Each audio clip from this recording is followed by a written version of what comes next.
Hey, Scott here from whattype.com, and in this video, I'm going to talk about the cognitive function introverted thinking, or TI, which is shorthand for thinking introverted.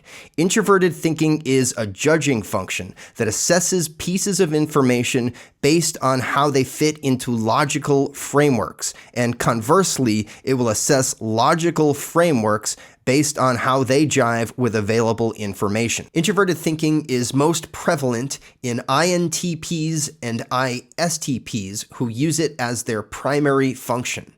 Introverted thinking is also prevalent amongst ENTPs and ESTPs who use it as their auxiliary function. Let's dive right into some examples of people who have used introverted thinking at very high levels. Tom Brady, for example, would study opposing defenses. He'd study their personnel, he would study strategies they used and study tactics until he understood them well. And then when he would gather information during a game, like for example, how an opposing defense lined up against his team, he could often figure out very quickly what it was that they were trying to do and how to exploit it. So again, he's looking at pieces of information within a logical framework to come to an understanding.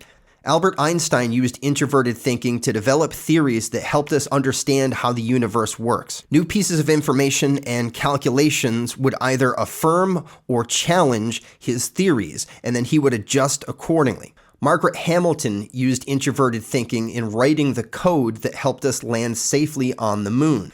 And poker player Phil Ivey uses introverted thinking to run calculations while he's playing to assess what cards other players might hold and what cards might come up so that he can make optimal bets. Here's another poker player, Daniel Negreanu, talking about how he uses introverted thinking to make calculations during a poker game. Imagine like all the potential hands as being a part of a grid, right? So the first player to act, they could have any one of those hands, right? Any one randomly dealt, right? But let's say now that that player raised to $3,000. Okay, well, you can eliminate now from this grid a whole bunch of hands that this player can no longer have. Because if they had a 2 and a 3, they wouldn't do that. So you can say, okay, he probably has a big pair, he has ace king, you know, you've narrowed the range of hands down, right?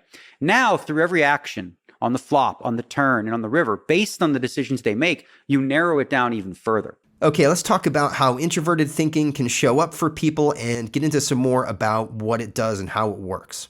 Introverted thinking types tend to be independent. They have a logical understanding of how the world works and will have a tendency to reject information that doesn't fit into this logical understanding. This isn't to say that they're disagreeable or that they can't be very cooperative or that they're not open to new information, but typically, in order for them to put their hearts into something, it has to make sense to them. It's very counterintuitive and difficult for them to defer judgment to someone else when something doesn't match their understanding of the world logically.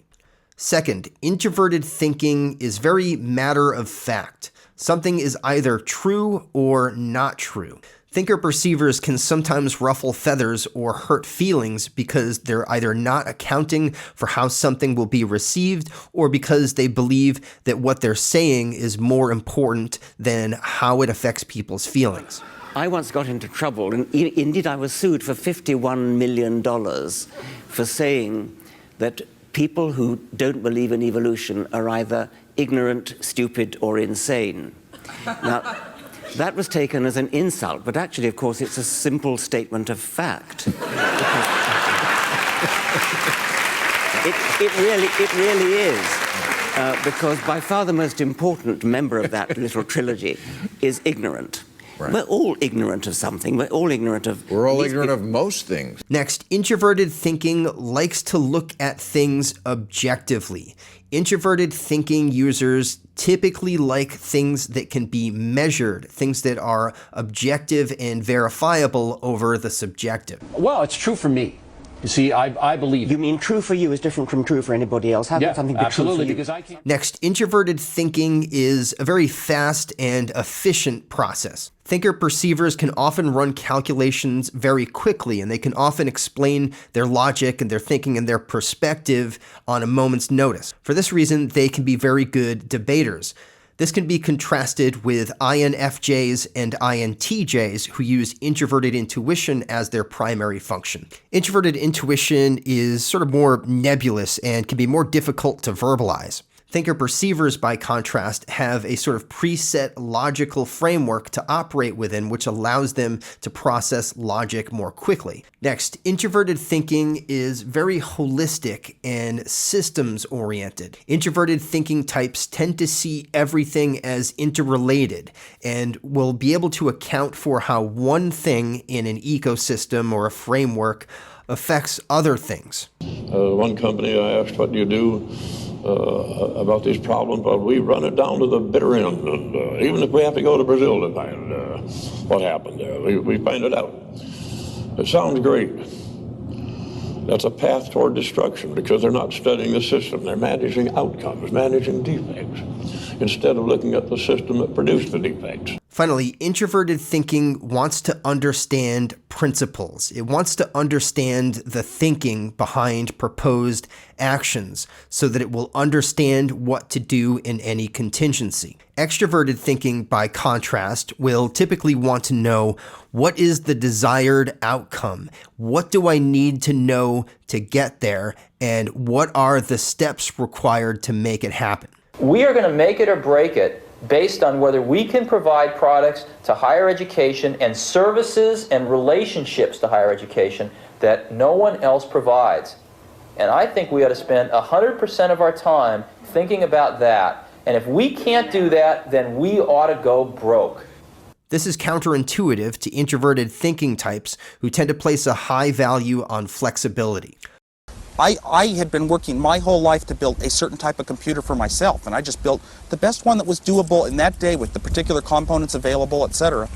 And in that sense, it wasn't like an intelligence that can lead you towards the right path. It was just being very free. I had the freedom because I was only doing it for myself. Okay, that's it for introverted thinking. If you're watching this because you're trying to figure out if you're an introverted thinking user and you're looking to get clarity on your Myers-briggs type, then I want to tell you about type reading sessions I do. These sessions take place over video chat, and they're sort of like a live Myers-briggs test. During these sessions, I'll ask you a series of questions that are designed to reveal the cognitive processes that you use and your type. During these sessions, you have the ability to ask for clarity if you're not clear on the question that I'm asking. You can ask me follow-up questions. I can ask you follow-up questions. I can ask you for clarity on your answers. We can go down improvised paths. I can ask you open-ended questions, all kinds of things that you can't do in a standard Myers-briggs test. These sessions are up to an hour long. In most cases, I should be able to come to a fairly clear reading of your type within about 20 minutes or so. At that point, I'll deliver my conclusion and I'll get your feedback on it. I can go back and ask more questions, we can have some more discussion, or whatever it takes for us to arrive at a place where we're both clear on your type. Once we agree on your type, we'll have a discussion about the cognitive functions and how these might show up for you. We can use any remaining time for an open-ended discussion about things like self-development, family dynamics, and career paths. Really anything you want to talk about that's related to your type. No matter how much you may have been wrestling with trying to figure out your type, even if you've been going at this for a long time, if you paid for other sessions, whatever the case may be, I'm confident that I can help you get clarity on your type once and for all, and I offer a no questions asked, money back guarantee. So if you want to know more about Myers-briggs type readings, you can go to whattype.com/mytype.